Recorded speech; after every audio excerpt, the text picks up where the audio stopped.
Ассаламу алейкум, приветствую всех.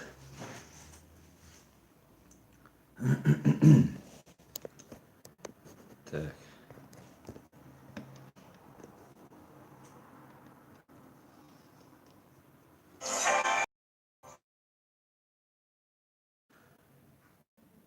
Агафангел Одеське. Дякую. Так.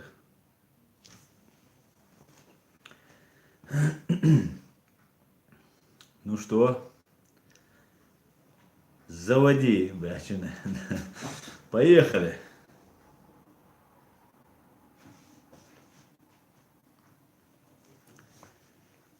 Так, сегодня мы, знаете, начнем с какой темы. Салам, Аслан Керимов, салам, Мотор, да, Чечня, Россия. Салам алейкум, КР. Так, привет всем из Киева. Привет, Земен, Машволь, Аслан и все остальные. Дейлер, салам, Ашвахуль, леди. Так, сейчас, подождите. Поехали.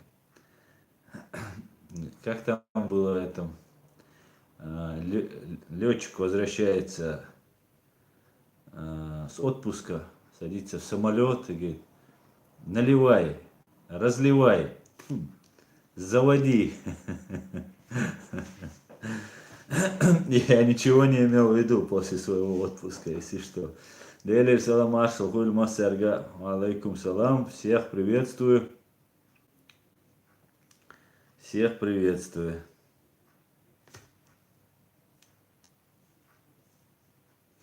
Алейкум салам, алейкум салам.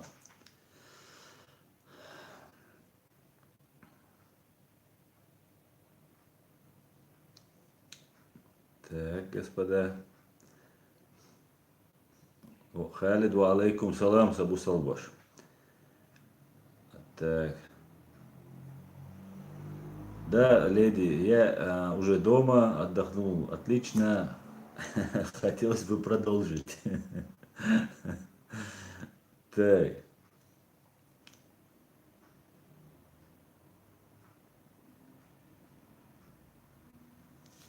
Каким злодей? Аслан, почему у тебя в шапке всегда интересные названия и только, а говорим мы с тобой на другие? Нет, конечно, всегда говорим о том, о чем в шапке. Всегда не было ни разу, чтобы я писал шапка одна и говорили о другом. Ну, так получается, что иногда тема бывает короткая, которую я хочу затронуть, а их много, и на другие темы иногда приходится уделять больше внимания. Давайте сейчас вы мне не будете повторять там то, что вам кто-то там сказал. Давайте я начну с того сейчас, да, пока можете мне, пока не присылать, я хотел бы сделать сейчас первое обращение, но небольшое. Так, по поводу того, что Тамерлан Мусаев, да, начальник РОВД Ширинского района, разбился на автомобиле, попал в ДТП, погиб. Об этом всем хорошо известно. А, Нет ни малейшего сомнения в том, что убирают свидетелей. Человек этот непосредственно был исполнителем убийства, принимал участие в убийстве 27 человек, молодых людей, которые были задержаны в 2017 году и в январе-феврале были казнены. Да, задержаны, без суда и следствия казнены. Некоторые подробности, более точные подробности, более точную информацию в следующих своих стримах или с отдельным видео я обязательно расскажу. Сейчас я всего рассказывать не могу, есть как бы еще кое-какие обстоятельства, по каким я не могу рассказывать.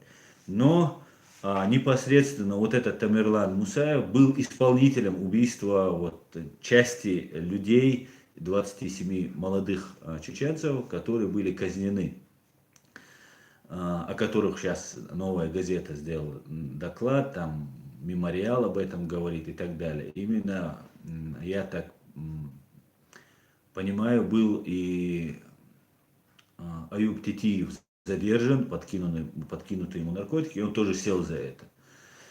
Задержанных, не знаю, из погибших или из задержанных, потому что часть из задержанных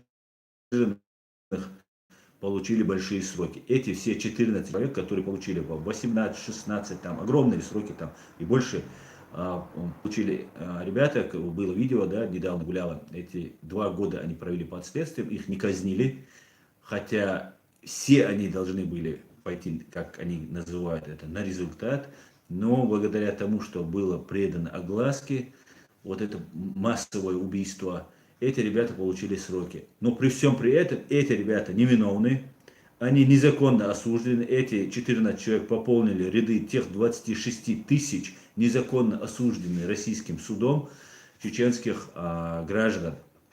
И эти 14 человек тоже засуждены, осуждены незаконно. Но хотя бы они живы.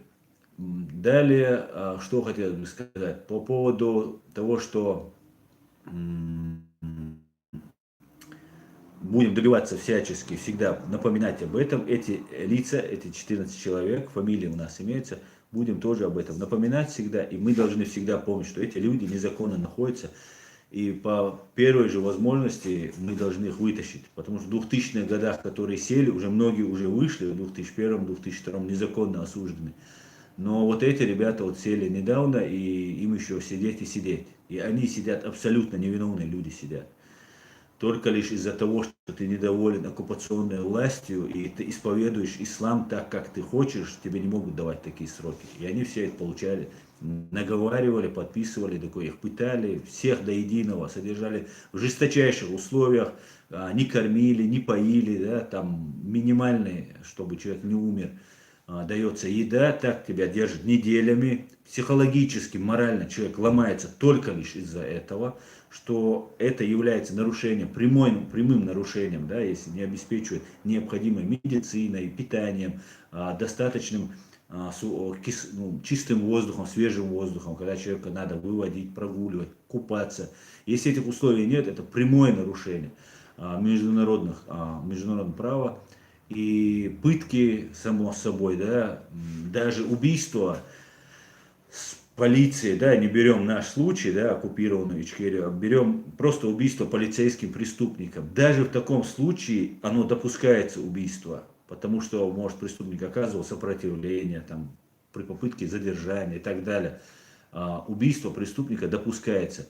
Но ни в коем случае, нигде, никем, никогда категорически это запрещено, это пытки. И они сплошь и рядом жесточайшим способом, нечеловеческим способом, они применяются в Чеченской Республике по отношению ко всем. От наркомана задержанного до там, человека, который что-то там сказал в Ютубе, до там, вооруженного партизана, который там был задержан. Применяются пытки ко всем. Так вот, что я хотел бы сказать по этому поводу. Всем, кто принимал участие, вот к кому я обращаюсь. На сегодняшнее мое обращение, начало этого стрима, будет обращение к тем чеченцам, которые принимали участие в убийствах. Не только вот этих 27 человек. И вообще, кто принимал в убийствах. Кто принимал участие в истязаниях, да. Мы знаем, что убивают один человек, а помогают, держат, приводят, отводят, охраняют огромное количество людей. Вы все являетесь соучастниками. Вы все несете ответственность, да, в меньшей степени, чем непосредственно исполнитель, но пособник и соучастник, да, это лица, которые также несут за убийство, даже если это был один человек, а принимали в этом участие 20 человек. Все эти люди несут ответственность. Вы все будете нести ответственность. И я призываю вас не участвовать в этих преступлениях, раз. Во-вторых, у вас есть огромный, супер, можно сказать, лотерейный билет спастись. Спастись и не принимать участие в этом, далее не принимать участие в этих преступлениях, а также вывести свою семью, самих себя на территорию Европейского Союза или еще куда-либо, это как вам уже будут помогать. Для этого вам необходимо предоставить информацию, выехать с территории оккупированной Чеченской Республики, с территории России. Всячески вам будут помогать, если вы свяжетесь. Под этим видео есть описание сайта ОБСЕ, который запустил, как я уже много раз говорил, московский механизм. Это такой механизм по мониторингу, по соблюдению, выявлению нарушения, по соблюдению прав человека, выявления нарушения прав человека в определенном месте. Для этого у вас есть уникальная возможность, да, еще раз повторюсь, под этим видео есть e-mail, который там указан, есть вся информация, вы можете отправить туда информацию, анонимность они гарантируют, ОБСЕ, и группа, вот, которая создана 16 государствами, в том числе Германия, США, Ирландия, Канада, Латвия, Литва, Эстония, Финляндия, Норвегия, Швеция, Соединенное Королевство, Великобритания, Бельгия, Дания, ну кого я тут не перечислил, вот 16 государств есть. Контакты также указаны под этим видео. Бюро ОБСЕ по демократическим институтам и правам человека, отдел общественных отношений. Телефоны указаны, указан электронный адрес. Томас Ример, докладчик Бюро ОБСЕ по демократическим институтам и правам человека. Это Варшава, тоже указаны номера. И вот самое главное, вот куда вы можете написать, это московский механизм 2018 собака odihr.pl. Вот по этому адресу вы можете отправлять, и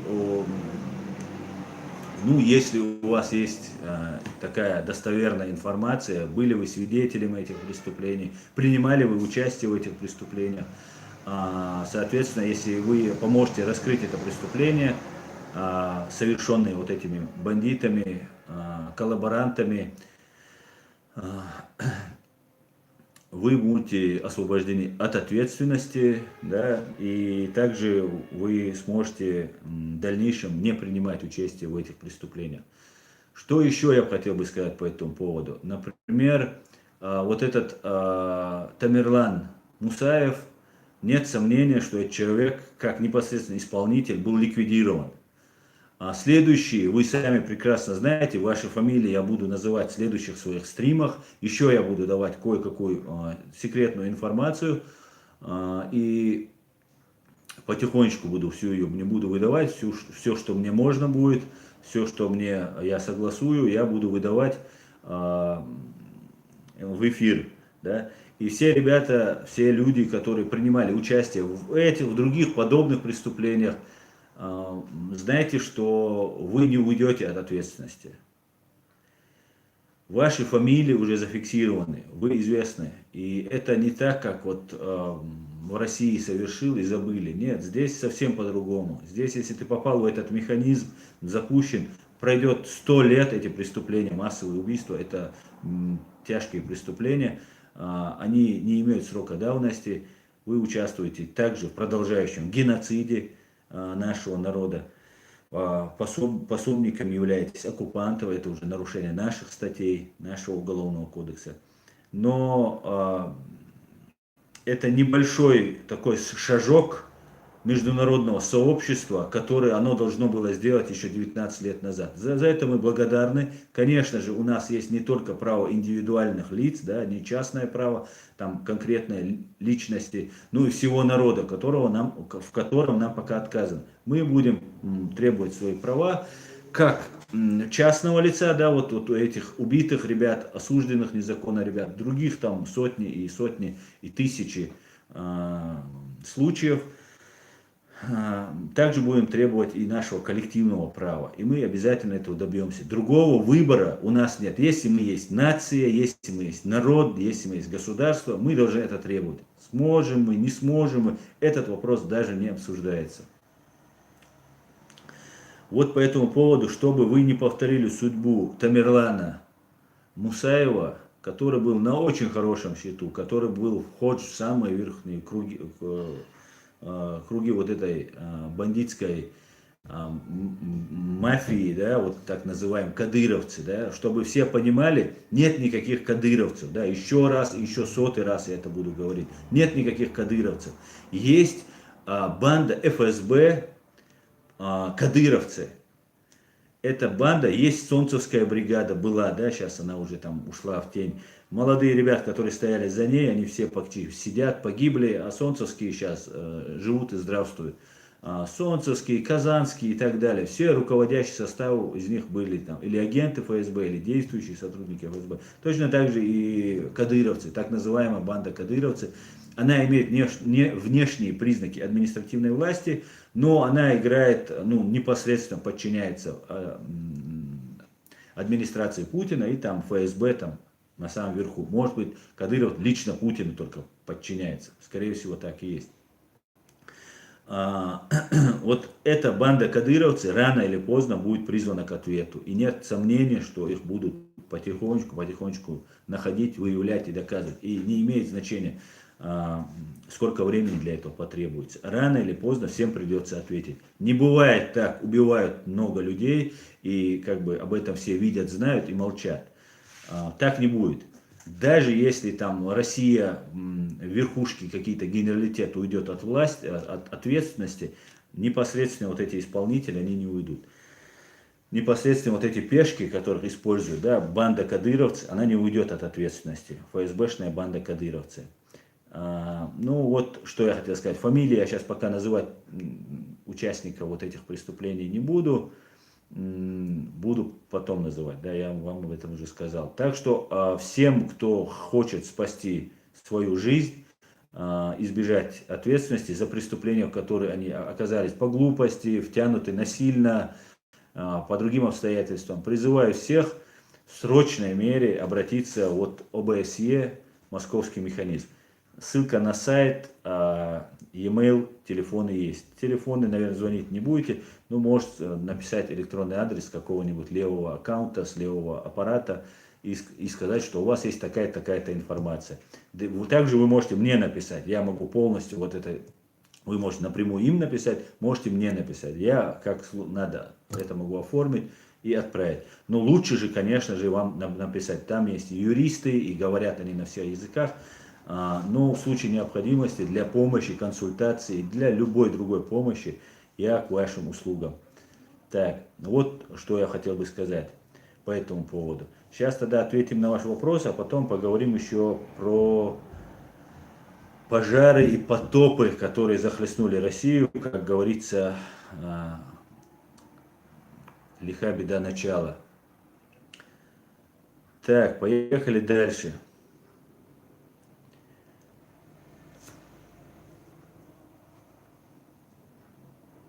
Так, давайте я чуть перемотаю. Вот тут я смотрю, много пишете.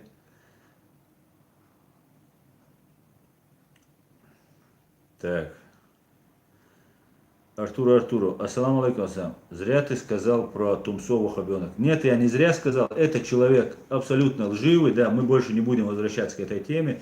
Это человек, как вот этот Соловьев, вот так искажает факты. 80% он может просто так огульно прибавлять, конкретики, четко отвечать не собирается. И нет смысла вот сейчас об этом говорить и снова возвращаться вот к этому человеку, так как этот человек, ну, как уж на сковороде, да, он может вот что угодно, вперед, первое слово стоять назад, заднее стоять вперед, и вот так переиначивать как угодно, и как с гуся вода. Поэтому сейчас больше говорить о нем не будем, все, что мы хотели о нем сказать, я уже сказал. Никаких упреков со стороны своих товарищей я не увидел, я имею в виду своих близких товарищей. Поэтому больше мы возвращаться к этому не будем. Человек остается там, где он остается. Так, лжец и лжец, это неисправим. Поэтому закрыли вопрос, бесполезно. Стрим вести он не согласен, он думает, я на нем хайпануть хочу. Вот у человека такое мышление, он так представляет, что вот я занимаюсь только для того, чтобы хайп получить, тут денег заработать и так далее. Нет, это совсем не так. Поэтому так вот перекидываться словами нет смысла. Человек, ну, просто врет снова и снова. И убедительно моргая глазками, поэтому нет смысла. Давайте поехали дальше. Перейдем к вашим вопросам. Больше вопросов мне по этому человека не задавать. Прошу. Так.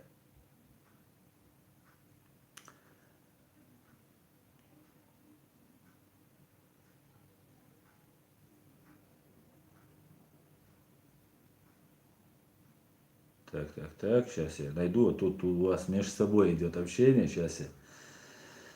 Так, Адам, ассаламу алейкум, Аслан, народ, прошу не писать, не спрашивать, да, про деятеля, все хорошо, не спрашиваем, не говорим, давайте поговорим о других вещах. У нас предстоит супер важное дело, глобальная тема, да, как мы к этому отнесемся, так это и будет нами преподнесено для мирового сообщества. Мировое сообщество должно, обязано выполнить обязательство свое для верховенства права и справедливости, принять у нас заявление. Заявление у нас принято, оно должно быть принято к рассмотрению, по нему должна начаться проверка, расследование. И нет сомнения, что если эта проверка, расследование начнется, им нужно будет вынести два решения по этому поводу. Или сказать, нет, не было никакого геноцида, военных преступлений и так далее. Или же им придется сказать, да, оно было, и, соответственно, им придется начать вести более подробную работу. Как, например, эта работа была проведена с MH17, который был сбит над Украиной. И эти люди, механизм, когда запущен, да, знаете, как есть такое дело, глухая несознанка, да, когда тебя еще до суда не подошло дело, обвиняемый идет полную несознанку, отрицает все, очевидно отрицает, ему все равно, он просто идет на глухую несознанку, не сознается. Ну, когда дело приходит, уже факты, уже как бы уже понятно, что дело, материал следствия готов, и он уже передается в суд, для ознакомления обвиняемой стороне предоставляется время, и обвиняемая сторона смотрит, и дело уходит в суд. Вот в этот момент адвокат обвиняемого может сказать, ну смотри, здесь все очевидно, поэтому нам нужно сделать сделку там со следствием, сделку с судом или там и так далее. И первое, что начинается, это выплата компенсации пострадавшему и так далее, и чтобы смягчить, да, урон, который будет там нанесен во время уже суда и после решения суда.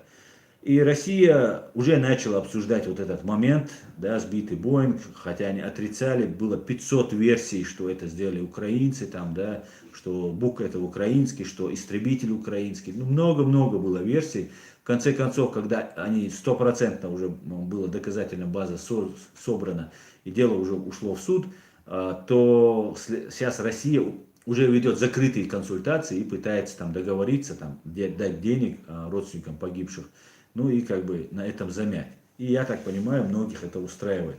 Ну, понимаю, что на больше ничего нельзя. Хотя не названы именно в этом деле главные виновники. Это министр нападения Российской Федерации Сергей Шойгу и царек Российской Федерации Полиграф Полиграфович Путин. Эти люди не названы. Что очень печально, И дальше это будет продолжаться. Но кто бы что ни говорил, мы есть независимая единица. Соответственно, мы должны требовать именно по отношению к нам сатисфакции, да, против нас, с которых совершено преступление. Ну и будем требовать. Наша кровь, наши сотни тысяч людей меньше стоят, чем, хотя это и кощунственно, конечно, такие сравнения приводить, но меньше, чем эти 298 человек, погибшие на MH17. К сожалению, 300 тысяч наших граждан стоит, кровь их меньше стоит, 250-300 тысяч наших граждан стоит меньше убитых вот этих 298. Но это таков лицемерный, жестокий, ужасный мир, но здесь есть правила, кое-какие правила, которыми мы должны руководствоваться и должны действовать. Другого выхода у нас просто нет, да, просто нет. Будет другой механизм воздействия на это все. Конечно, мы будем задействовать и другие механизмы. На сегодняшний день, как говорится, политика искусства возможного. Будем делать то, что мы можем, да. Ну, а юриспруденция тоже самое. Юриспруденция только основывается на фактах и доказательствах. Ну, хотя у нас все имеется, но нас не слушают. Будем призывать и дальше будем продолжать это дело. Роман, мира тебе, Аксакал. Скажи, Аслан, есть ли такие авторитеты в Ичкерии, подобные Дудаеву и Масхадову?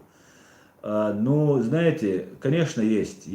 Эти люди есть, это соратники того же Дудаева, соратники того же Масхадова, которые продолжили этот путь, которые не сдались, которые не подверглись обману. Знаете, когда тебя так много врут про то, что вокруг происходит, что создается впечатление, может, я какой-то необычный, может, что-то со мной не так, да, уже у тебя начинает возникать мысль, может, я ошибаюсь, да, если все вокруг об этом говорит. Потому что ложь накапливает другую ложь, возникает третья ложь, и уже та правда, она уже исчезает напрочь. И уже основанная на лжи новая и новая ложь, она уже становится абсолютно ну, правдой, да, хотя это неправда. И эти люди, конечно же, есть. Это Хусейн Исханов, это Ахмед Закаев, это Сайдамин Ибрагимов, это Майрбек Тарамов, это многие люди есть, да. И я сейчас боюсь не назвать что-то имя, но есть как в интеллектуальном праве, так и в принципиальном праве отстаивания этого дела, да, отстаивания государственности, прав своего народа. Кто-то генерал, как мы знаем, только генерал у нас был только Дудаев российской армии, ну у нас появились генералы и нашей армии и так далее. Есть интеллектуалы, есть еще есть фамилии, да, я просто не хочу их озвучивать, до, ну, не хочется пока, да, на всякий случай. Ну, есть огромное количество, есть второй возрастной ценз людей, которые, ну, очень грамотные, очень преданные этому делу. Их тоже я вижу, наблюдаю. Есть молодежь, которая, ну, можно сказать, уже третье, да, поколение, которое есть, которым 20, 25, 30 лет, молодые ребята, которые не сделали, конечно, того, что сделали старшие, но я уверен, сделают и будут делать, да, аль-Мулла. Поэтому есть, конечно, и на Дудаева лилось огромное количество грязи. Вы не представляете, как много лилось. Сейчас Дудаев признан, через 20 лет своей смерти о нем говорят во всем мире. Украинцы о нем сейчас очень сильно говорят, потому что многое сбылось и открылись сейчас глаза у людей. Во всем мире, во многих странах мира есть улицы, скверы, парки, площадя, которые называются и будут называться в честь академика свободы Джохара Дудаева. И ничего не закончилось, ничего не закончится до полной деоккупации нашей страны и привлечения всех виновных к ответственности. В этом нет ни малейшего сомнения. Да, аль-Мулла, да, аль-Мулла. И мы будем предлагать свои усилия, свой скромный труд мы будем в это вкладывать. Да, аль-Мулла. Так, поехали дальше.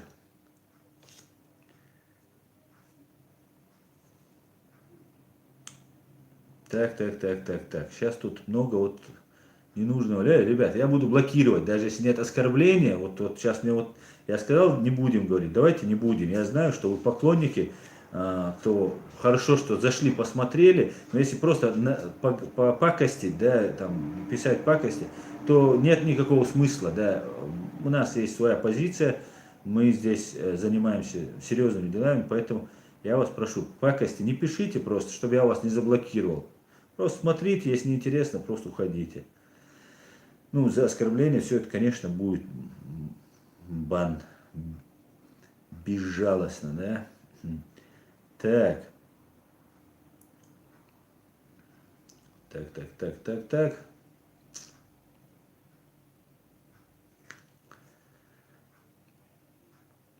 Вот, первого заблокированного мы отправили. Так, Эдуард Мамедов, салам асан. Я так и не понял, почему Чечня не участвовала в приватизации. Я многим задавал этот вопрос. Шевченко, бывший главный редактор московского комсомольца Айдар.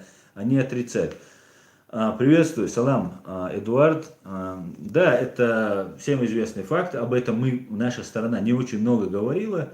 Но это является дополнительным подтверждением того, что мы не являлись, никогда не были и никогда не будем частью Российской Федерации. И мы не принимали участие в приватизации наследства РСФСР, куда, как автономная республика, мы входили. Поэтому ни в коем случае мы не принимали участие. У нас огромное количество доказательств, что мы не были частью Российской Федерации, никогда ее не будем, у нас они имеются.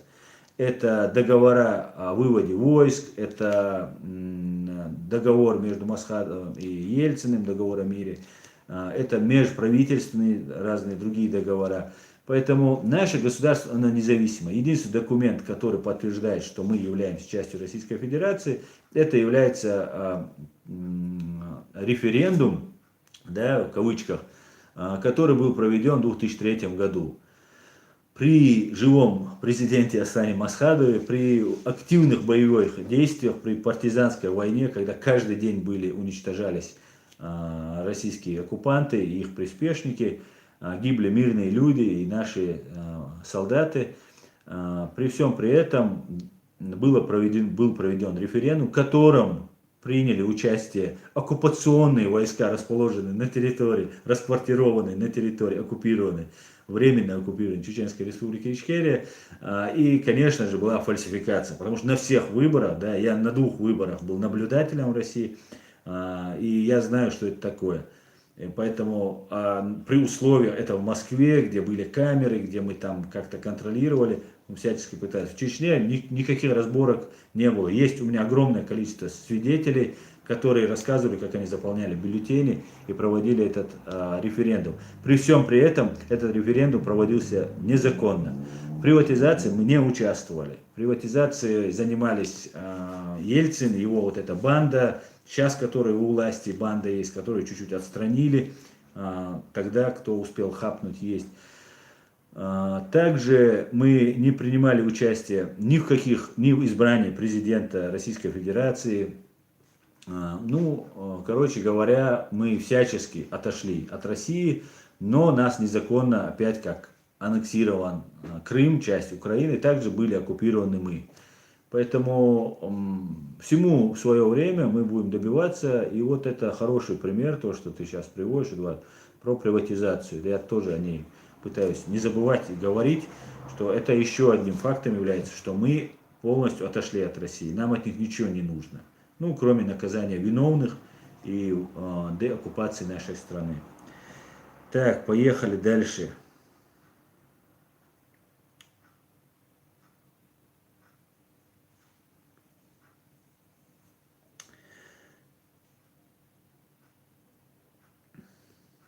White Wolf, ты говоришь, что сделал Кутаев и так далее. А что сделал НАТО для чеченцев в 90-х? Почему ты их любишь? Я не сказал, что я кого-то люблю или не люблю. Когда меня спросили про Кутаева, я сказал, что не надо было, я имел в виду, не надо было говорить это публично и ссылаясь, что сделать, что-то там человек сказал. Об этом пишется, говорится. Мы в Фейсбуке занимаемся этими делами много лет уже, да, у нас есть там, у правительства есть сайт. Я, например, еще с Москвы веду эту деятельность свою блогерскую. И, можно сказать, 6-7 лет это уже продолжается. И я сказал, лучше скажи, что ты сделал, и все. К Кутаеву никаких претензий, вопросов у меня нет. Так, офицер НАТО, помнится, тут тебе ребята советовали, Аслан, готовь антиновичок, Аслан. Скоро Кадыров начнет убирать свидетелей, и к вам потоки будут перебежчиков. Да, но знаешь как, там Кадыров сам может быть ликвидирован. Поэтому, как это не сказать, опять сейчас вырежут, уже вырезали то, что я сказал, что я там работал по работе, общался с ФСБшниками, уже только это вырезали, да, я был адвокатом, еще раз, да, опять вырежут. Короче говоря, это все равно, ладно. И вот я хочу сказать, что Кадыров тоже может попасть под эту раздачу. Единственное спасение для Кадырова, Рамзана, это является программа защиты свидетелей, которую ему предоставит США. Вот что я могу вам сказать. Поэтому, как бы это ни казалось странно, я думаю, у него есть шанс спастись. Будем надеяться, что он воспользуется шансом и даст много-много показаний против Путина и вот этой банды Золотова, там, Шойгу и других вот этих террористов и убийц. Так, давайте.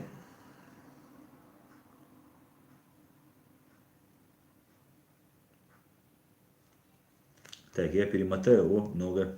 Так. Так, Маугли Шишани. Асан, как ты думаешь, к чему приведет это разобщение? Это приведет к тому, что мы как можно дольше будем восстанавливать свою государственность. Только и всего. Может быть, приведет к столкновению, может быть, приведем к каким-то там дракам, поножовщинам, убийствам и так далее. Но все, при всем при этом нет сомнений, что даже если этого не будет, что у нас дело будет отведено, ну, отложено на дальше, да, времени, которое и так у нас немного. Так, давайте посмотрим. Так, мне вот тут задонатил Евгений Лев. Спасибо, Евгений. Аслан, расскажи, пожалуйста, кто сейчас президент Ичкерии и есть ли вообще какие-то официальные представители, какая сейчас ситуация с государством Ичкерия? Ну,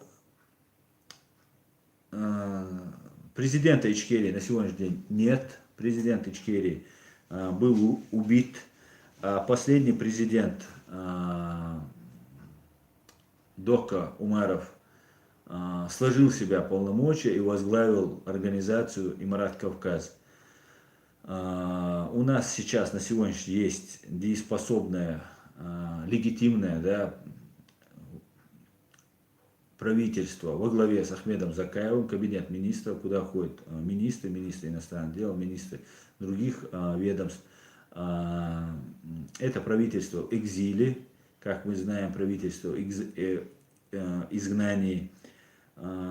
Сейчас ситуация сложилась, ну, как сказать, какая ситуация? Ситуация, страна временно оккупирована, работа ведется, контакты с международными группами нашим правительством устанавливаются, есть претензии некоторых наших граждан, которые там просто делать нечего, могут там жаловаться, могут просто переживать за это дело, да, и есть претензии, что плохой работе правительства, но после оккупации и 20 лет тяжелейших репрессий, убийств, войны, другого в принципе нет. А тот, кто не согласен там с работой правительства, я предлагаю засучить рукава и присоединиться. Государство существует, несмотря ни на что. Я хочу сказать, что идея чеченского народа, которую озвучил Джохар Дудаев, она победила путинизм. Хотя они думали, что они вот просто, как сейчас в Сирии, они затоптают, закидают бомбами, да, затопчут в каменный век нас. И они думали, мы откажемся. Мы не отказываемся и не откажемся никогда. Это идея чеченского народа, и она за свою свободу и независимость. Она победила. Она победила. На сегодняшний день я могу констатировать. Государство, чеченское государство выжило, чеченский народ продолжает хотеть свободу. Разобщенный, уставший, убитый, искалеченный, чеченский народ продолжает хотеть, и никто никогда не сможет заставить нас от этого отказаться. Поэтому правительство во главе с Ахмедом Закаем существует. Ситуация, как я сказал, оставляет желать лучшего, да, конечно, были времена и похуже, но сейчас нормализовалась, стабилизировалась и идет медленное восстановление сил, да, и я так думаю, что в ближайшее время мы будем уже очень хорошо о себе заявлять. Один пример я мог бы привести по поводу нашего правительства. Делегация нашего правительства во главе с Ахмедом Закаевым, с Хусейном Исхановым, Алим Пашой Салтыхановым, представителем Ибрагимом Никархо в Бельгии, Аминат Саиева, министр иностранных дел, может еще кто-то был, сейчас могу не вспомнить, могу забыть. Эти люди пришли в Сейм Литвы. И когда они вошли в Сейм, их представили как правительство Чеченской Республики в экзиле, весь Сейм встал и аплодировал. Есть видео в Ютубе, это было в прошлом году, по-моему, году. Весь Сейм встал и им стоя аплодировал. Депутаты Сейма все признали. И мы продолжаем свою борьбу, и, конечно же, мы победим, потому что мы уже победили. Путин попал в ситуацию, в которую уже он не выберется. Россия идет к большой крови, ну или к малой крови, ну в любом случае к развалу. У нас правительство есть. Как только ситуация будет меняться, я уверен, народ мобилизуется. И я надеюсь, что с Божьей помощью мы в ближайшее время освободим свою родину. Да, Аллах.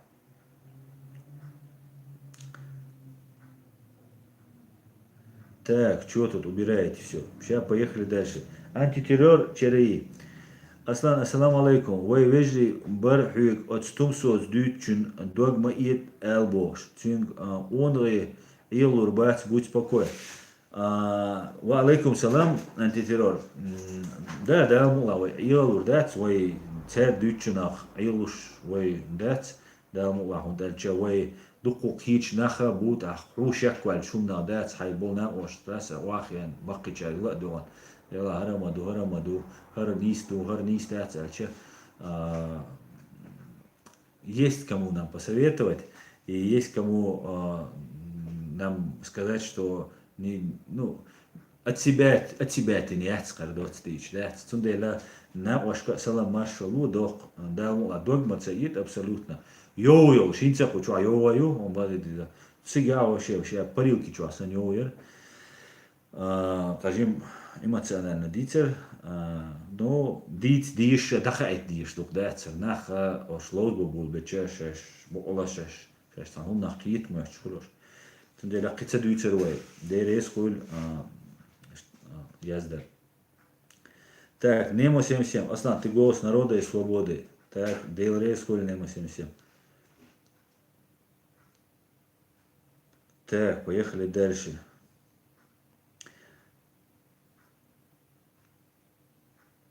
Так, Диверсант 93. Аслан Хумидов, ассаламу алейкум, Аслан. Кого ты видишь лидером в случае деоккупации? Ведь нам нужен лидер, и надо поставить точку в этом вопросе. Даже если проводить выборы, какие кандидаты? 3 раза пишу. Так, извиняюсь, сразу, что ты пишешь 3 раза, но я просто, видишь, отвлекаюсь, могу там 10 минут рассказывать что-то, потом только увидеть вопросы. Ну, смотри, на сегодняшний день лидер, что значит, да, должностное лицо, да, первое лицо это у нас в стране президент, да, второе лицо вице-президент. Должностное лицо, первое должностное лицо у нас должно быть выбрано. Сегодня я вижу Ахмед Закаева, есть другие люди, не будем сейчас эти фамилии называть, но надо понимать одну очень важную вещь. Ахмед Закаев как будто там занял пост президента, как сейчас Путин захватил там богатейшую страну в мире и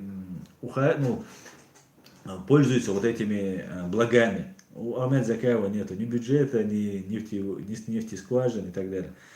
В 65 лет в соответствии с нашей конституцией человек не может баллотироваться в президенты. Ахмеду Закаеву сейчас, по-моему, 62 или 63 года. Если 2-3 года мы не деоккупируемся, то Ахмед Закаев по конституции не может. Но он сейчас останется и до 70 лет, и до сколько бы там ни потребовалось, пока он сам не сложит или не передаст, или они там как-то решат между собой, он не может баллотироваться в президенты. Поэтому я бы хотел бы видеть Ахмеда Закаева или Хусейна Исханова, допустим. Не смог я удержаться, не сказать. Сказал я, короче. Но я вижу всех их искренних. Мне абсолютно без разницы, кто будет из них президент. Главное, чтобы он не воровал, чтобы он не был коррупционером, да, потому что рыба гниет с головы. Если есть коррупция, то все остальные начинают воровать. Строго-настрого наказывал коррупционеров, это первое. И второе, чтобы он был верно, идейно предан этому делу. Все. Меня больше вообще ничего не волнует. Я буду заниматься любой деятельностью. Я хотел бы заниматься адвокатурой. Я хотел бы заниматься там своей адвокатской деятельностью. Но кто бы там, как бы что ни был, абсолютно не имеет никакого значения. Главное, чтобы человек был. Не надо нам от личности вперед выводить. Есть еще такая тема, как парламентская республика. И нам она в какой-то степени очень тоже подходит. Чуть-чуть нам нужно выработать политическую культуру. Если мы не согласны с чьей-то позицией, мы этого человека готовы там убить, подраться с ним, там, ну как там бывает в некоторых горячих парламентах некоторых стран, да, морды бьют друг друга. У нас бить морды это, ну, очень словесно, ну, э, очень печально, да, исход из этого будет. Поэтому мы должны как-то научиться культурно уважать чужое мнение. Политическую культуру нам надо выработать. Ну и правовую культуру тоже, да, мы должны и народ научить уважать. У нас, если кто-то там тебя оскорбил в чем-то, и ты ему не ответил, то ты уже чуть ли не являешься трусом этим. Ты политик, ты не можешь отвечать на все, да, ты не можешь, даже личное оскорбление, ты не можешь пойти драться, потому что тебя так враги будут провоцировать. Поэтому нам нужно сперва деоккупироваться. Деоккупироваться, механизм деоккупации у нас имеется.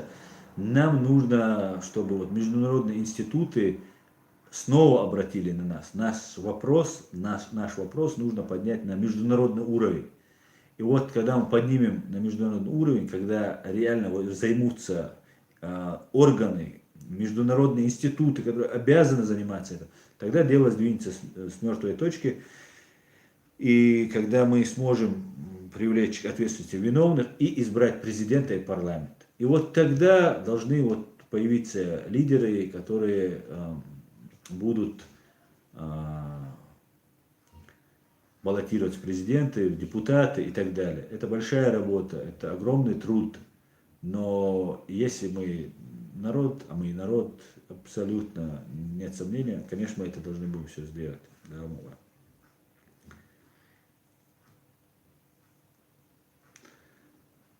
так, родный Кут, Аслан, скажи свое мнение. Если Украину одолеют, позарится ли Российская Федерация на Беларусь? Конечно, позарится, она уже же зарится. Если одолеют Украину, которую не одолеют никогда, да, Аллах, если это произойдет, то Россия не только на Беларусь позарится, она спокойно на Европу позарится. И в первых рядах будут идти украинские коллаборанты, которые будут поставлены на службу и пойдут гибнуть за интересы империи. Так,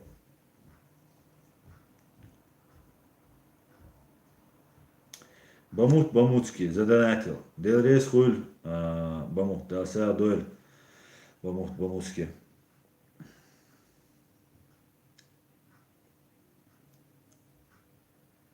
Так, модераторы антитеррора ЧРИ не баньте. Вы его в прошлый раз забанили, и поэтому его не баньте. Меня путают с антитеррором ЧРИ, мне говорят, что это я, антитеррор ЧРИ, но это не я даже этого человека не знаю. Я знаю, что человек на правильных позициях, абсолютный патриот, ну, по крайней мере, то, что я сейчас наблюдаю. И это не я. Лично мы с ним не знакомы. Так, Карл Горвальд. Помните, что говорил Гилаев, что перед Второй войной спецслужбы Российской Федерации провели огромную работу среди чеченцев, засылали агентов, а потом начали войну. Помним. И это Басаев тоже говорил. Я про Гилаева не помню. Гилаев, может, тоже это говорил. Я помню, Басаев это говорил. 40 тысяч, сказал кто-то там, завербовали 40 тысяч чеченоговорящих. Так, продолжаем. Каргород, вам не кажется, что все эти попытки раскола среди нас, непонятные болтуны, вся работа конторы этим нас подводит к новой резне? Да, возможно, конечно. Лерманс Ахмед, Аслан, мы победим. Да, Алмула, Лерманс.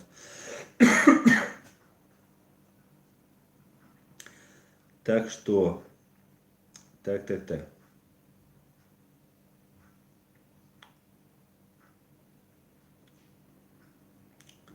Уайтвуд, Аслан, как ты относишься к Хатабу, да помилует его Аллах, он тоже ваххабенок? Нет, ваххабенок у нас только один. Нет, конечно. Я говорил про Хаттаба. Хаттаб доброволец, герой. И все, кто принимал у нас участие, кто не призывал к терроризму, убийству мирных граждан, это люди наши герои. Любой национальности, любого вероисповедания, которые у нас были. Поэтому, конечно же, Хаттаб, Амир Хаттаб, это наш герой. Аслан, куда пропал Али Хаджиев. Я не знаю, я не знаю.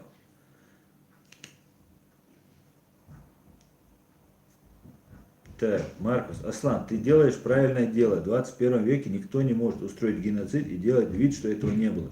Чеченцы, которые этого не понимают, поймут, когда через 50 лет будут убивать их детей. Задумайтесь. Да, совершенно верно. И мы должны вот сейчас положить этому конец. И мы обязательно положим, чего бы нам это ни стоило.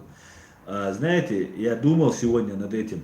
У нас 6 августа, как мы знаем, состоится марш, да, который организовывает правозащитная организация «Мир и права человека», ее президент Сайтамин Ибрагимов, для привлечения военного и политического руководства России к уголовной ответственности за геноцид, военные преступления, массовые убийства. И, возможно, туда придет всего лишь 855 человек. Да? Первый вот сейчас митинг будет 6 августа в 11 часов. Начнется митинг, до 12 будет митинг.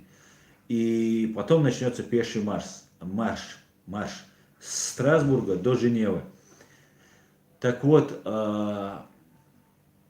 когда заходили, операция «Джихад» 6 августа 1996 года была проведена операция по захвату, деоккупации, по блокированию города Грозный тогда еще, и Шали и Гудермеса под кодовым названием «Операция Джихад», которая была разработана при еще Дудаеве живом, и после его смерти доработана и полностью осуществлена, блестяще осуществлена президент, тогда еще начальником штаба вооруженных сил Чеченской Республики Ичкерия Асланом Масхадовым. Так вот, когда они туда вошли, их поддержало мирное население. В этом городе находилось там, несколько, 100 тысяч человек, может быть, да, или 200 тысяч человек тогда находилось, 300 тысяч, может быть. Сейчас в Европе нас находится 300 тысяч. Я уверен, если мы сейчас начнем уходить, и потом их стало, там прибавлялось, особенно после войны, там несколько десятков тысяч уже как защитники принимали участие. Но непосредственно в начале вели боевые действия, все начинало, небольшая группа, 855 человек, против там 25-40 тысяч оккупационных российских войск. И люди примкнули. И я уверен, что мы сейчас будем примыкать. Каждый сам сделайте свой вклад. Это операция «Джихад-2». Это мое обозначение, об этом не говорит Сайтамин Ибрагимов. Это чисто я так провел аналогию и сказал в своем эфире, чтобы в случае там кто-то как-то будет, если этим спекулировать, это ни от кого не исходило. Это я просто как рядовой блогер сказал об этом. И это операция, которую мы должны вбить крышку, гвоздь в крышку гроба и осиновый кол в этот КГБшный, имперский его называют, да, имперский им нравится, фашистский российский режим, КГБшный режим. И мы с Божьей помощью, да, этого добьемся. Будем на это прилагать все усилия. Немо 70. Аслан, много людей тебя поддерживают. Я вижу, что это не вопрос, а утверждение. Да, это так. Меня много людей поддерживают, мне много людей звонят. Огромное всем спасибо. Ваша поддержка мне нужна. Я не знаю до конца, кто мне звонит, конечно, да. Люди разные бывают, и у меня уже достаточно недоброжелателей, да. И, конечно же, я верю, что многие доброжелатели. Но и поддержка очень большая. На самом деле, я приятно удивлен. Не знаю, гражданское общество у нас есть, формируется, укрепляется. И я думаю, все у нас будет только супер. Да, мула.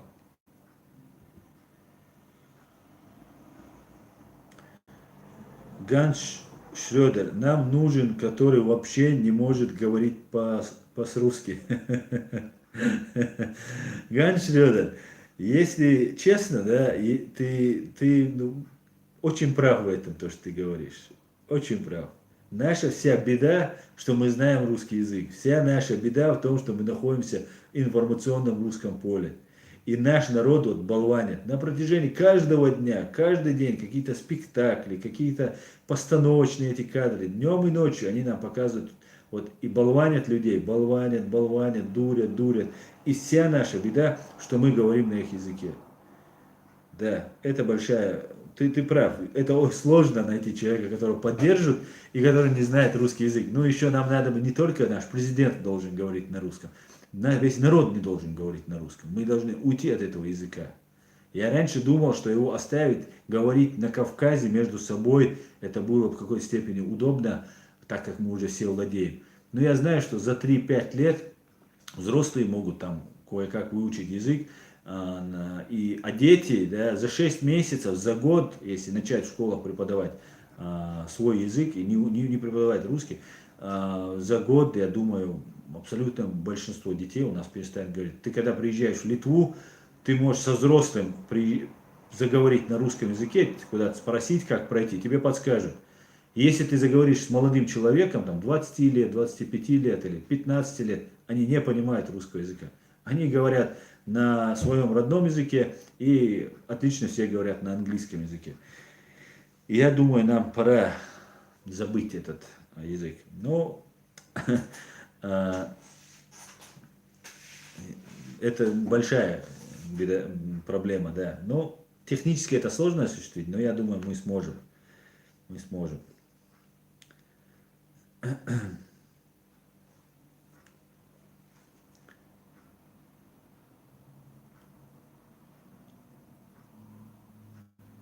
Так. Леди 1974. Да, мула аснам. Вай мэш паргат дагар хирду имана ислами анохчи адача рухша вай даймехка. Да, мула. Да, мула. Маугли Шишанов. Астан, как ты прокомментируешь слово вахабенок? Ну, я с одной буквой, вот я звук написано, я прокомментирую, что надо писать с одной буквы. Ха. Так.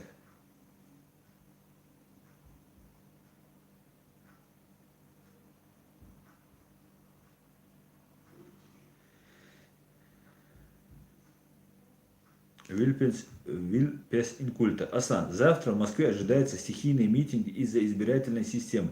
Как думаешь, насколько далеко в своих стремлениях они смогут зайти? Я считаю, что они могут зайти очень далеко. При желании русские, если бы они знали, как их боится их власть, они бы уже сегодня вышли бы, их прогнали бы к чертовой бабушке. Но они сами побаиваются, да, вот такая вот сущность, такая вот черта русской скрепы, побаивается своей власти. И я, конечно же, уверен, что завтра особо ничего не произойдет, хотя может быть произойти. А так они попробуют перехватить инициативу. Я в 2011-2012 годах принимал участие в этих митингах, наблюдателем на выборах, там активное участие принимал в Москве. И в то время Алексей Навальный, Ксения Собчак, потом, забываю всегда его фамилию, вот этого мелкого, там среди них есть, потом кто, Гудков, сын генерала КГБ Гудкова. Вот эти люди просто слили этот митинг, фактически просто слили, да, все, мы сейчас пойдем по домам и разойдемся. Когда они выходят на митинг, они с пеной уста, вот этот мелкий недавно говорил, мы будем выходить каждый день. Все, на этом разговор закончен. Просто каждый день это не вариант. Каждый день люди не выходят. Вышел, поделились на десятников, на сотников, на тысячников, как это сделали украинцы, и стоим до конца. Подвозят палатки, подвозят еду, никакого алкоголя, чтобы сухой закон строго-настрого был.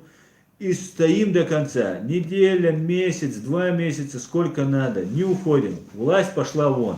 Вот тогда работа этой власти, она останавливается. А когда ты вышел, постоял до вечерка, пошел домой, утром опять пришел, опять потусовался, опять домой, это ни о чем. И то же самое они сейчас начали уже говорить. Когда-то в 91 году, когда разваливался Совок, и надо было додавить КГБ, на Лубянской площади перед памятником Дзержинского, когда снесли памятник Дзержинского, народ сказал, ну все, другого, мы власть здесь и идем штурмуем Лубянку, здание Лубянки. Говорят, тогда КГБшники до того перешугались, они там уже просто уже готовы были, не буду сейчас выражаться, короче, все плохо у них было. сжигали документы, уничтожали там всякие свои улики своей преступной деятельности. И вот тогда стоял Ельцин и говорил, это Навальный такой же, говорил, мы же не пойдем на Лубянку, ну мы же не пойдем на Лубянку, ну типа будет кровь. Кровь вот сейчас произошла, огромная. И взрывы своих домов произошли после того, когда КГБшники укрепили свои власти. Убийство сотен тысяч в Чеченской республике Ичкерия, тысяч, десяток тысяч в Грузии, в Украине и так далее. Поэтому, конечно же, нужно будет этот вопрос с ними решать четко, раз и навсегда. Другого варианта нет. Как бы кто ни хотел, как бы не хотел малой кровью и так далее. Никого расстреливать, вешать не надо, конечно, но все должны будут, КГБшники должны будут понести ответственность полностью и провести обязательную иллюстрацию. Обязательную иллюстрацию. Пускай будут студенты занимать какие-то должности или только новые молодые выпускники, но никакой, ни одна личность, ни одно лицо не должно занимать должность, которая занимала сейчас при КГБ, при ФСБ, при Путине, Ельцине. Вот эти должности, они все должны будут уволены. Ну, по крайней мере, которые были при Путине. Поэтому, что сказать, это митинг, вот этот мелкий, который их такой, даже по виду, не похож ни на какого там борца с кровавым путинским режимом, он говорит, мы не сдадимся без боя. Значит, если ему дадут немного в пятак, он сдастся. Вот вопрос. Так не делаются революции. Революции делаются, мы не сдадимся. Никакого без боя, с боем, не без боя. С боем мы не сдадимся. Нас надо или уничтожить, или посадить. В противном случае мы не сдадимся. Вот так это надо ставить вопрос. А выходите, говорит, вы там были молодые парни, я смотрел видео. Молодой парень, видно москвич по одежде, по говору, по манере говорить. Молодой парень, может там до 30 лет. Он четко дал расклад. Взрывы домов, война в Ичкерии, но он чеченами нас назвал, правда, в Украине. Все подробно он рассказал. И я понимаю, и ему аплодировали, и его поддерживали люди, которые там стояли. И я верю, что молодежь, русская молодежь, она прекрасно все понимает. И я занимаюсь тем, чтобы они узнали, в том числе я, да, и нас огромное количество, да, в Фейсбуке нас очень много. И ситуация меняется, и будет меняться. И есть такие люди, вот герой, вот настоящий лидер общественного мнения. Они вот эти Гудковые, сыны генералов, которые папа его охотился на инакомыслящих. Сейчас продолжает. Инакомыслящий это не просто там охота захватить там и так далее. Это же надо его вести, там целая наука. И человек сейчас тоже тем же самым занимается. Ну сейчас он заматерел, матерый уже стал, такой матерый бандит. И генерал, да, такой уважаемый, сотник его приглашает, его там на Радио Свободы приглашает. Ну, короче, гибридная война и когнитивный диссонанс происходит. Поэтому я надеюсь, что хочется верить, надежда не слабенькая, конечно, хочется верить, что сейчас появится лидер, русский лидер, российский лидер. 1, 2, 3, 10, 100 человек его поддержат. И вот эта вся шушера, вот эта симулякры, искусственно созданные вот эти оппозиционеры, их они отодвинут в сторону. Очень я на это надеюсь. И появятся отличные молодые русские ребята, которые смогут отстоять свое. Ну, не смогут, ну ничего, будет медленно загнивать. И рано или поздно все равно этому придет конец. В этом тоже нет ни малейшего сомнения. Так, поехали дальше.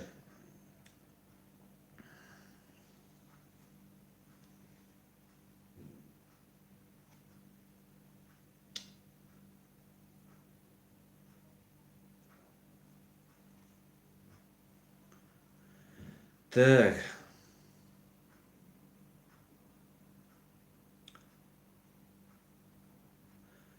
ТТТ МММ. Это, по-моему, заблокировано здесь. Да? Ассаламу алейкум, Асан. Ты будешь участвовать в марше Страсбург-Женева?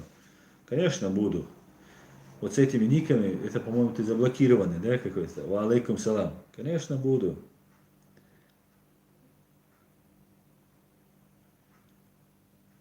Аслан Керимов.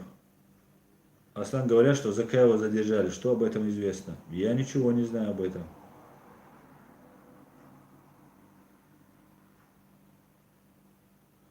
ничего не знаю. Werewolf XX. Аслан Сашка Била герой. Да, герой и удостоен высшей наградой чеченского государства честь нации. Оманси. Для меня, да.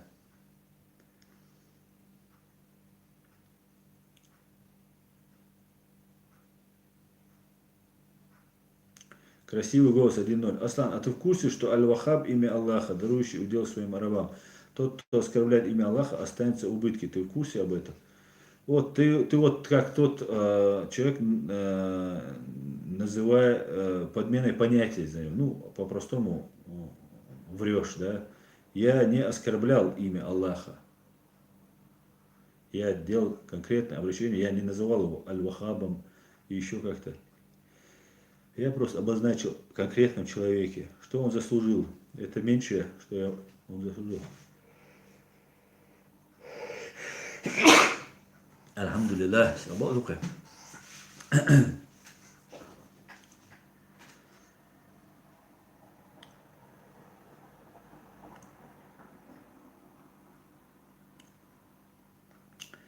Так, как найти? Аслан, а где сходняк в Страсбурге? Или кто знает? Не сходняк, а сход. Наш митинг у нас будет проводиться перед зданием Европейского парламента. Если я не ошибаюсь. Все будет известно. Не волнуйтесь, все мы вам, конечно, скажем. Шарани Азию, ассаламу алейкум, раматуллаху баракату. Аслан, и мусульмане, добрый вечер, не мусульмане. Аслан, что насчет номера счета? На этот счет нет выхода. Есть, алейкум салам, есть выход, и деньги, я так понимаю, поступали. Я так понимаю. Но я не могу сейчас это утверждать, потому что я задал Саиду Амину Ибрагимову этот вопрос, который ты мне задал. Я ему сказал, что деньги не поступили. Он сказал, что ему приходил вот именно на этот счет, как там был указан, приходили ему средства. Приходили. Но не от нас, не от меня, а от его кого-то знакомого. Поэтому вот такие вот дела.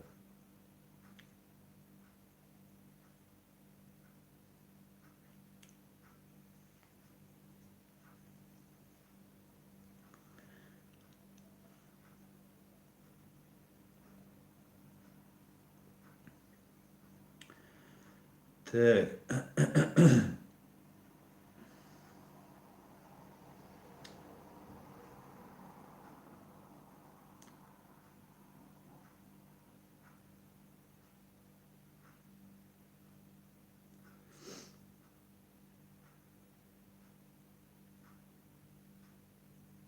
Так.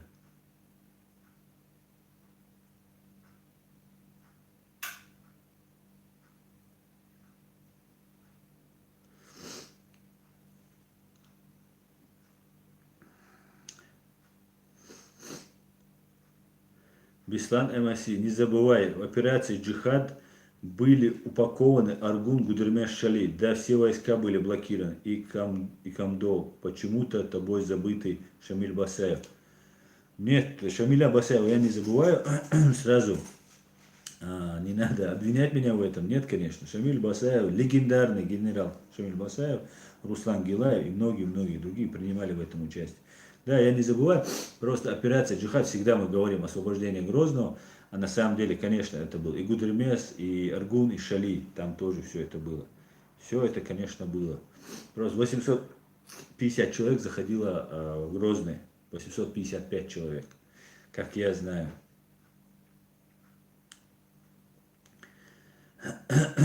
Так. Эдам Хадисов, Мунафик, Бушуни Кадырова. Никто это и не спорит. Хабохик, ишбац. Сандас цабоик, ишбац.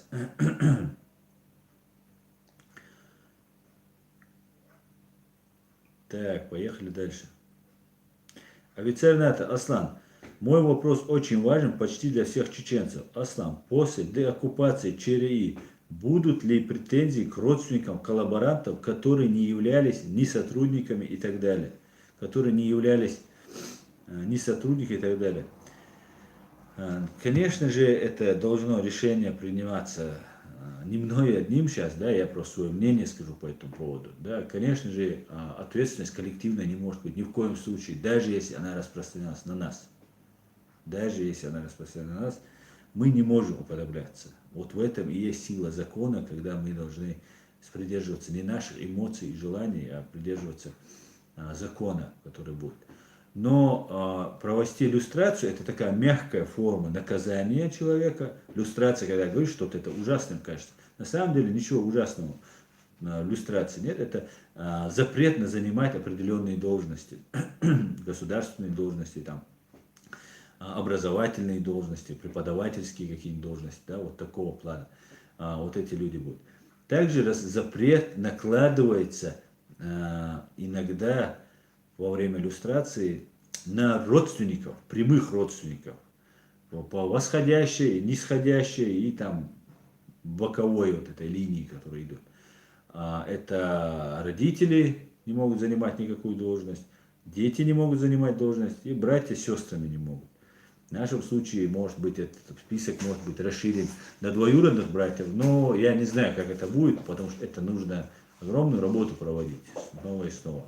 Опыт мы можем позаимствовать у стран Балтии, у нас много там юристов, друзей, которые нам, я уверен, любезно будут помогать и всячески объяснять, как они у себя проводили вот эту иллюстрацию. Поэтому, ну, только вот не занимать государственные должности мы можем, да, в определенном случае как-то на них разместить вот это все дело. Ну и все, больше мы, конечно, ничего не можем. Если есть, конечно, какие-нибудь там большие вложенные финансы, за это тоже надо как-то будет возвращать казну, да, построив там замки на крови, так дело не пойдет.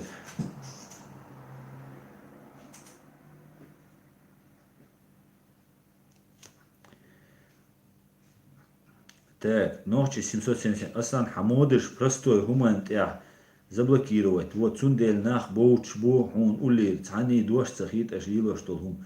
Ну ты глубоко ошибаешься. Дуаш цахиты хиты. Модыш вот сегодня только блокирует, потому что все вот эти свидетели начинают здесь писать разную, ну, ерунду. Я попросил вначале, по-человечески попросил, и это моя площадка, и я хотел бы, чтобы мое мнение здесь иногда прислушивались, если можно. И как бы, если я говорю, не писать мне про это. Ну, я уже сказал свое мнение, можно перелистать, я сказал, там бесполезно. Диалог, встретиться, поговорить никто не хочет, там, или по ютубу, или личной встречи. И говорит, ну и все тогда, не хочешь, не хочешь. А так, болтовней заниматься и сказать слова, крутить слова, там, 80%, что я о нем говорю, это все ложь. Ложь, так вот, обобщенная, так. А потом я не так сказал, я вот так вывернул. Я не то, это вырезано из контекста. Это все бесполезное занятие, трата времени. Вон там Соловьев, Скобеев, они то же самое всегда говорят. Поэтому Мадиц, Альчай, ну не говорят. Я сказал все, что я думаю, все. Я больше повторяться не вижу смысла. Так, Хусейн Ацаев. О каком гражданском обществе ты говоришь, Аслан? Мы и так разобщены и разделены на два лагеря. Ичкерийцы и противники Ичкерии. Противники Ичкерии — это враги, это предатели. Не может немец быть противником Германии. Он может быть противником Меркель, он может быть противником там, какого-нибудь там другого политика. Но он не может быть противником Германии. Можно быть противником Закаева, можно быть противником других людей. Но нельзя быть противником Ичкерии. Тот, кто противник Ичкерии, он за оккупацию своей страны. Это коллаборант. Это прописные истины. И мы не разделены на два лагеря. У нас лагерей на самом деле больше, но это наше мнение, и нам нужно научиться сосуществовать с этим мнением. Мы, какое бы у человека ни было, мы должны научиться существовать. Главное, он должен оставить государство в покое. Вот как ты сейчас говоришь, противник Ичкерии, противник нашего флага, противник нашего герба, противник нашей конституции, противник нашей там свободы и независимости. Этот человек должен, не должен этого делать. Да. Вот это уже противник, да, это уже считая преступление. А так мы есть разных взглядов, разных течений, тем более мы очень сильно обмануты, очень сильно над нами, и до сих пор ведется работа. И мы должны, конечно же, придерживаться всего этого. Буры, ассаламу алейкум. Ва алейкум салам, Буры. Так,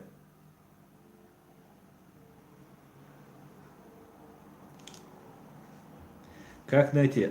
Эй, вы что, оглохли, ослепли? 6 августа, где сходняк в Страсбурге? Или кто знает, говорит, как найти. Как найти? У тебя ник даже, как найти. Я думаю, ты сможешь найти. Перед зданием Европарламента это будет. Или ПАСЕ. Вот я задавал этот вопрос, мне Сайдамин Ибрагимов на него ответил по-разному. И я вот сейчас не говорю, я все выложу, не волнуйтесь, никто никуда не попадет. Все, добираемся до Страсбурга, а там вы увидите, в центре все, всегда мы друг друга найдем. Так, Гамбург на связи. Приветствую, Гамбург. Так.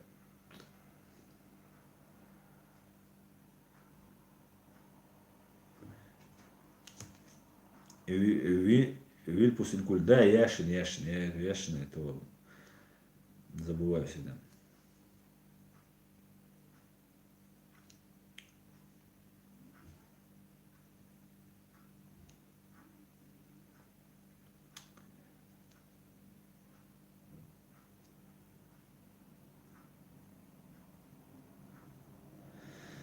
Так, ох, Усим Витяничко. Аслан, приветствую. Приветствую, ох, Усим Витяничка. Витяничка. Так, Резван Маташев. Ассаламу алейкум, Аслам. А ты смотрел ролики Имрана Замена? Который раз спрашиваю, не ответил. Если смотрел, то как оценишь его толкование Корана, если можно ответить? Я, алейкум салам, я не смотрел эти ролики. Я эти ролики не смотрел. Так.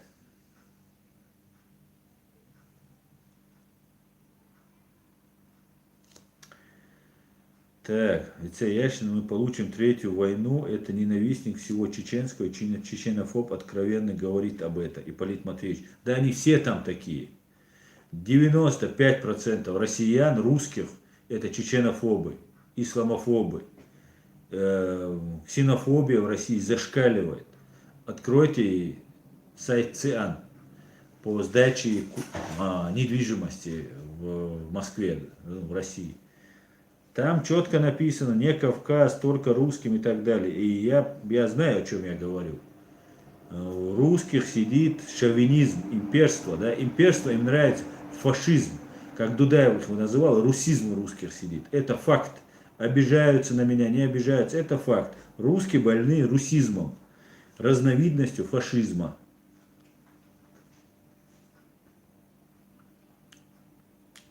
Так, Гелик, Асан, я тобой очень серьезно, просто серьезно недоволен.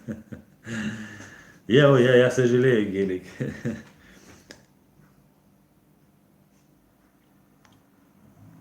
Так, 6 августа, Чили. Ассаламу алейкум, Асан. Ва алейкум салам.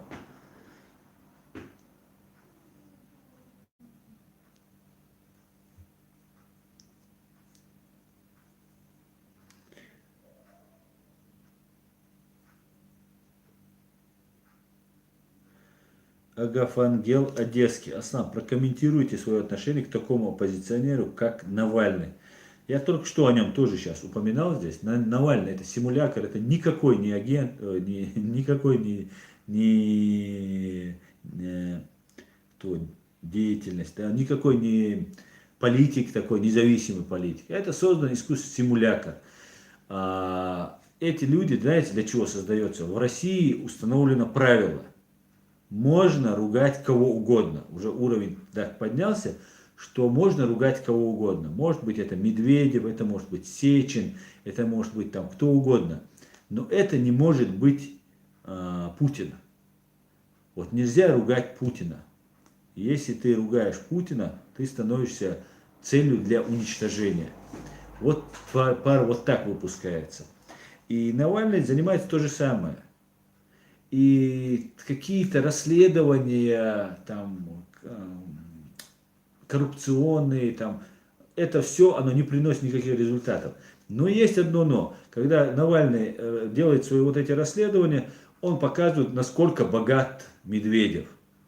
Он его этим легитимизирует. Возникает такой вопрос, откуда у Медведева такие деньги? И у Медведева, как у юриста, конечно, есть уже документация, что эти деньги он не украл, а там достались ему от его бабушки или от тещи. Все, прокуратуре он предоставил, и все. Человек с легальными деньгами может приезжать в Европу, в Америку. У него есть проверка от прокуратуры, по факту там проверки там, этого Навального, по заявлению там видеоролику Навального, да, и все, и после этого такие люди просто легализуются. Все. Навальный не рассказывает про убийства, Навальный не рассказывает про массовые убийства, нарушения прав людей. Навальный отводит от основной цели взгляд людей. И вот я то, что видел в Москве, вот на Пушкинской площади, там парень стоял, выступал, молодой русский парень. Вот этот человек говорил реальные вещи. Убийство, нарушение прав человека, нарушение статей Конституции, развязывание агрессивных войн, преступлений. Об этом, да, вот суть. А где-то там что-то там украл, там миллиард украл, тут миллиард украл. Но этих миллиардов уже столько наворовано, что уже тут ничего это не изменит. Поэтому Навальный является симулякром, искусственной такой фигурой для того, чтобы в случае часа X отвести удар как когда-то Ельцин отвел от Лубянки. Ну, главное, конечно, главное сохранить вот эту КГБшную машину с миллионной армией стукачей. Тогда они снова восстановятся, что бы ни случилось. И вот главная задача, вот в этом заинтересованы все КГБшники. Для сохранения своей власти заинтересован Путин и там определенный круг лиц. А для того, чтобы сохранились вот эта КГБшная система, даже противники Путина, да, такой там террорист, убийца и садист Гиркин, например, против. Есть другой, как его, военный, отсидел сейчас небольшой срок. Ну, я хочу сказать, что у Путина есть Клочков. Много противников, да, не нравится им, как он управляет, не нравится, что он там подтянул евреев, там, и кавказцев вокруг себя, там, хоть одного-двоих собрал в какой-то степени, да, это им не нравится. И русские, кто не у кормушки остались, тоже обидно, да, они тут, их Россия, они такие все русские фашисты, а тут они не у власти, да, какой-нибудь там Алишер Усманов, миллиардер, да, или какой-нибудь Ротенберг является каким-нибудь миллиардером. Не они. Поэтому, конечно, обиды у них есть. Но у всех их задача сохранение России. И в моем видении, Россия не должна существовать. В том виде, в каком она есть, она должна перестать существовать. Другого выхода нет. Ни у нас нет, ни у украинцев нет, ни у стран Балтии нет, ни у грузин нет. И самое главное, теперь они многие начали понимать, нету шансов у Соединенных Штатов Америки. Эта страна, в конце концов, я надеюсь, если что-то не изменится, они уже поняли, что этот вопрос надо закрывать. Как-то брать ядерное оружие, там идет, наверное, огромная работа ведется.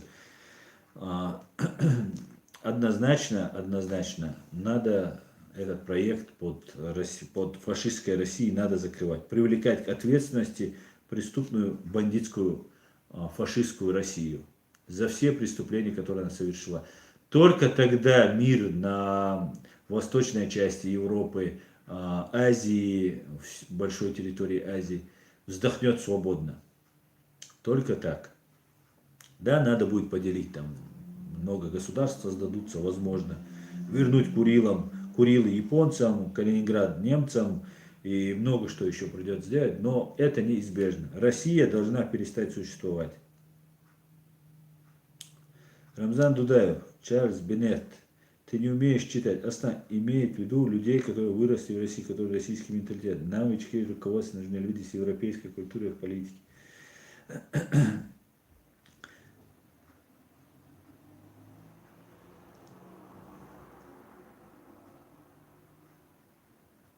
Гелик, гелик. Асан, какие революции? Ты что такое говоришь? Я полиции позвоню. Гелик, ни в коем случае не говори никому. Так, ассаламу алейкум.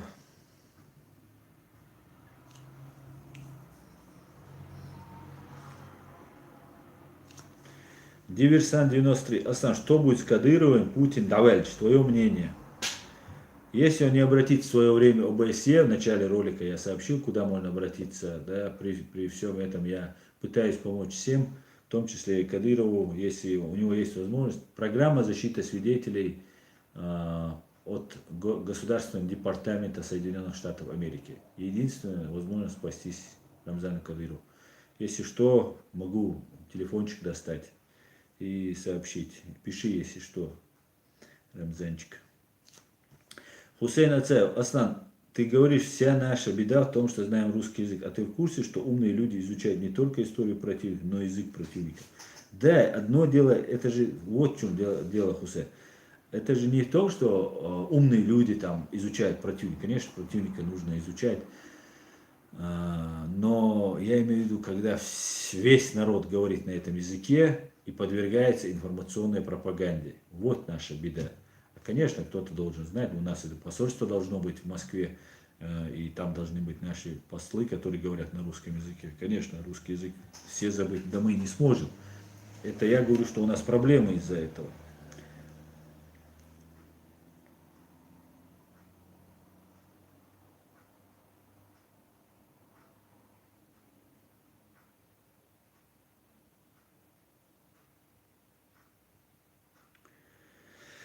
Так, я перемотаю. О, ребят, я вот тут отвечаю на вопросы, которые уже вы тут устроили. Так. Вот и 606. Сатигер дуа Аслана. Аллах вежери на связи, брат. ДРС хуйль, Аллах вежери. Связи адухвай, да алмула. Да, дух и раду. Да алмула. Так. Фриман 07. Аслан, я сегодня тебе звонил, ты не ответил. Нет, не может быть. Я ответил сегодня всем, кто мне звонил. Не было такого. Куда ты мне звонил? На WhatsApp? На телефон?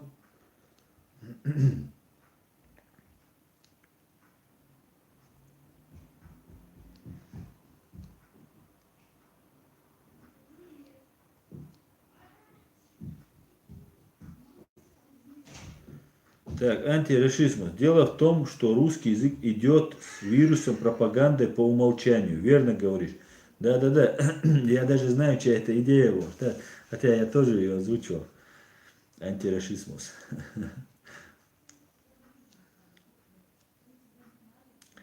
Так, на WhatsApp звонил. Звонил ли ты? Подожди-ка. Ну, я как раз начал вести стрим, и мне позвонил один парень, который звонил мне вчера. Это ты был, да? С которым мы вчера разговаривали по видеосвязи. Если ты, то да, я как раз начал стрим, и ты мне позвонил.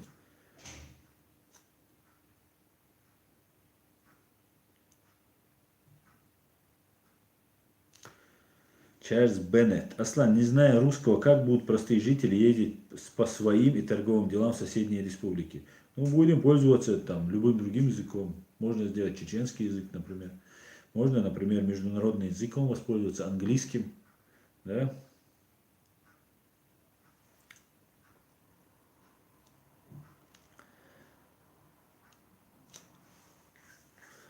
Так, Маугли Шишани. Аслан, лэмру ишик антуха. Ну, нашхо лэмру бу, чадеш ламти дуай. Да. Эхки лэмру бу, нашхой лэмру бу, чадеш лэмру дукой. Это тоже разделение пошло.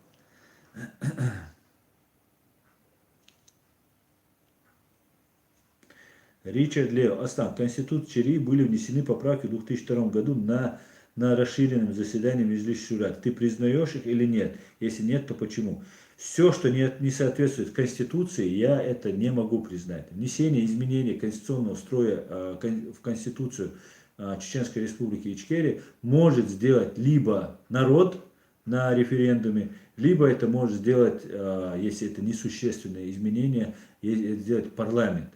Также может какие-то выносить какие-то решения президент у нас, но если они противоречат Конституции Чеченской Республики Ичкерия, президент Чеченской Республики Ичкерия по решению Конституционного суда, его решение может быть и должно быть аннулировано. Даже решение президента, если оно противоречит Конституции. Президент при всем уважении к Аслану Масхаду, Джахару Дудаеву, Индербию, Зелимхану, Абдулхариму Садулаеву, Доке Умару, ко всем нашим президентам, которые были, при всем уважении к ним есть закон. И ни один президент не может выходить за рамки этого закона. И если он в силу каких-то военных, тяжелейшей военной обстановки принимал какие-то решения, это не значит, что это решение будет иметь силу всегда. Это не царь и не король, у нас их никогда не было. Решение президента ограничено, любые действия президента нашего, любого чиновника ограничены законом. Вот также ограничены и были решения президента. Поэтому я не признаю, что и не может этого быть по закону, что Меджлис Шура принял, и мы стали шариатским государством, да, что у нас другого нет. Шариатским государством сделал его вообще-то Докка Умаров. Докка Умаров сделал полностью шариатский, отказался от поста президента, от всех вот этих названий, отказался от Конституции, сказал Коран и Сунна. Вот это было шариатское государство. Какие-то есть изменения, что были там на Меджлис Шура, что и так далее.